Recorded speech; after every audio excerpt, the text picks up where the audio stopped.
అదేదో ఎక్కడ పడితే ఎక్కడ దొరుకుతుంది, చవకగా దొరుకుతుంది కదా అని దానికి విలువే లేదనుకుంటున్నారా?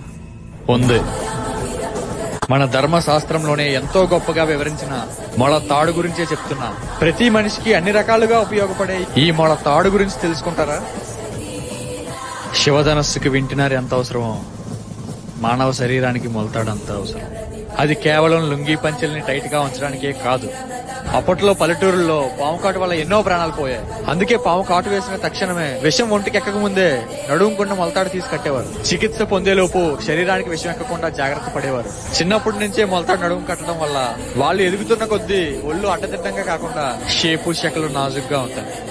ఎందుకంటే మొలతాడు ఎక్కువ తింటే టైట్ అయిపోతుంది, తక్కువ తింటే లూజ్ అయిపోతుంది. నలుపు రంగు ఎరుపు రంగు వేడిని ఆకట్టుకుంటాయి కాబట్టి నడుముకి మొలతాడు కట్టుకోవడం వల్ల కడుపు లోపల వేడిని, కడుపు కింద భాగం వేడిని ఆకట్టుకుంటుంది. ఈ మొలతాడు లుంగీ పంచెల వల్ల మగాడి వీర్యం వేడికి గురి కాదు.